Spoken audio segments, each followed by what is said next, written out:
Enquanto a cor da pele for mais importante do que o brilho dos olhos, haverá guerra nesse mundo. As palavras são do grande Bob Marley. Ele não foi grande por essas palavras apenas, mas pelo trabalho gigante. Cresceu mais ainda pela sua luta contra o preconceito em geral. Ele acreditava que o mundo teria paz se acabasse de vez e de verdade com preconceito. E não foi só o Bob Marley. Os maiores pensadores e mestres do mundo jamais concordaram com essa raiz venenosa. Não concordaram, não ensinaram e jamais praticaram. Jamais fizeram diferença entre pessoas por qualquer que fosse a diferença aparente. E você, já baniu de vez esse sentimento amargo e danoso do coração? Varreu mesmo do peito essa erva daninha que tem arrasado a humanidade por tanto tempo? Está mesmo livre dessa arma sem alma que tanto destrói? Essa arma mortífera que derrama tanto sangue?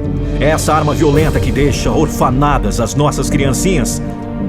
Essa arma insana, incoerente e insensata que endurece corações e mata com frieza.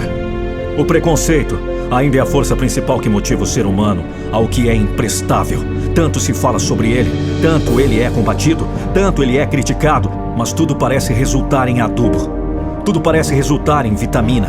Ele só cresce. Parece que o ser humano nasce da inveja, do ciúme, da ganância. Tudo isso gerou nele a ideia de que é superior.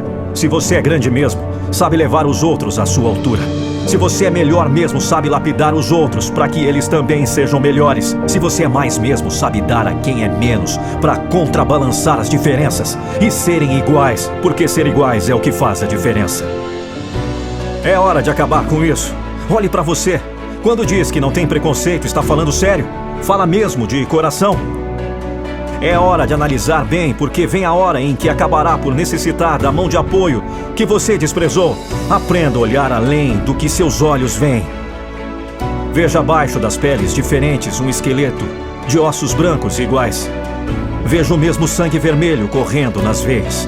Veja no crânio a mesma massa cinzenta pesando, criando, amando, odiando, assim como você mesmo.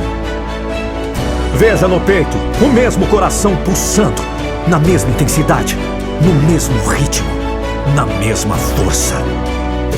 Buscando a mesma paz que você tanto quer e que muitas vezes não tem porque ainda tem preconceito.